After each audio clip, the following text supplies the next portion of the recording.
এই সবগুলো ক্যাঙ্গারু একজন আরেকজনের পকেটের মধ্যে ঢুকতে শুরু করে দেয়, আর একদম শেষের ক্যাঙ্গারুটা পালাতে শুরু করে দেয়, কারণ এই বাহুবলী গন্ডারটা তাদের উপরে আক্রমণ করে দিয়েছিল। এই জন্য লোকটা সিংহকে বলে মারো গুলি। এই জন্য সিংহটা ধুমসে তার উপরে গুলি করতে শুরু করে দেয়, কিন্তু এই গন্ডারটা তার সিংটাকে উল্টো দিকে ঘুরিয়ে গুলিগুলোকে তাদের দিকে ঘুরিয়ে দেয়। এই জন্য সিংহটা তাকে টেনে টেনে বাইরে বের করে দেয়, এরপর পিটিয়ে পিটিয়ে তার হাড়গুলোকে সোজা করে দেয়। কিন্তু তখনই সিংহটাও ভয়ের চোটে সেখান থেকে পালিয়ে যায়। এই জন্য গন্ডার এবং সেই লোকটার মধ্যে লড়াই শুরু হয়ে যায়।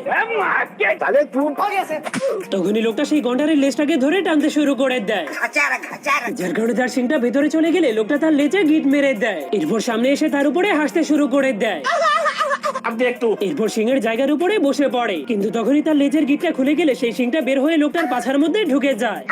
এই জন্য লোকটা গন্ডারের উপরে পড়ে গেলে তার শরীরের কবচটা ভেঙে যায়। এরপর সে বাঘের উপরে পড়ে গেলে সেই বাঘের রং উঠে যায়।